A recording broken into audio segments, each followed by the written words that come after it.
বাজেটের প্রাক্কালে আমরা অবভিয়াসলি রাজস্ব বিষয়টা একটা গুরুত্ব দিয়ে আলোচনা করছি। সেইখানেই রাজস্বের সাথে তামাকের যে করের বিষয়টা এটা সম্পৃক্ত করে করছি।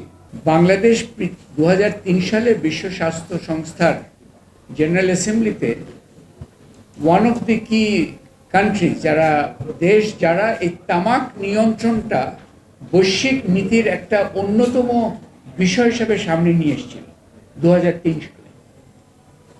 কিন্তু এই 2026 এবং একটা নতুন সরকার আসছে, এই সময়কালে আমরা এই প্রশ্নটা অবশ্যই রাখতে পারি, যেই বিষয়ে বাংলাদেশ বৈশ্বিক একটা উদ্যোগের অগ্রভাগে ছিল, আজকে কেন আমরা এই বিষয়ে অনেকটা পিছিয়ে আছি বা পিছিয়ে যাচ্ছি।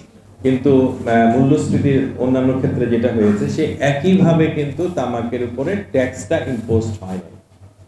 এখন এই যে প্রস্তাবনাগুলো এবার আসছে, আমি কিন্তু স্যারের থেকেও করা, আমি তো মনে করি টোটালি আসলে তামাকের ফ্যাক্টরি বাংলাদেশে থাকাই উচিত না, তামাক চাষই হওয়া উচিত না।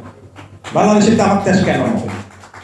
কারণ আমি কোনো রুগীকে ক্যান্সার আক্রান্ত দেখতে চাই না, আমি চাই 100% মানুষ সুস্থ হয়ে যাবে।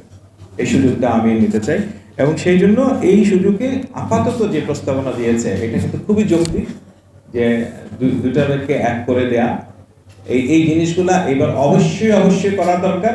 যারা স্বল্প আয়ের এবং যারা কম বয়সী তাদের মধ্যে প্রাইস সেন্সিটিভিটি বেশি।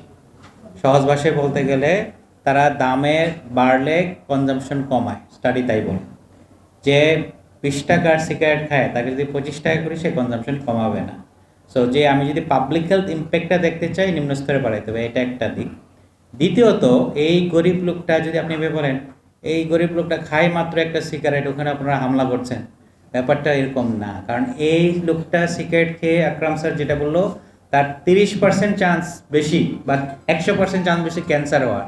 তার যদি ক্যান্সার বেশি হয়, আমাদের দেশে স্বাস্থ্যসেবা নিতে গেলে নিজের পকেট থেকে 70%-এর চেয়ে বেশি খরচ হয়। ওই লোকটা কিন্তু বার্ডেনে আরও বেশি পড়বে।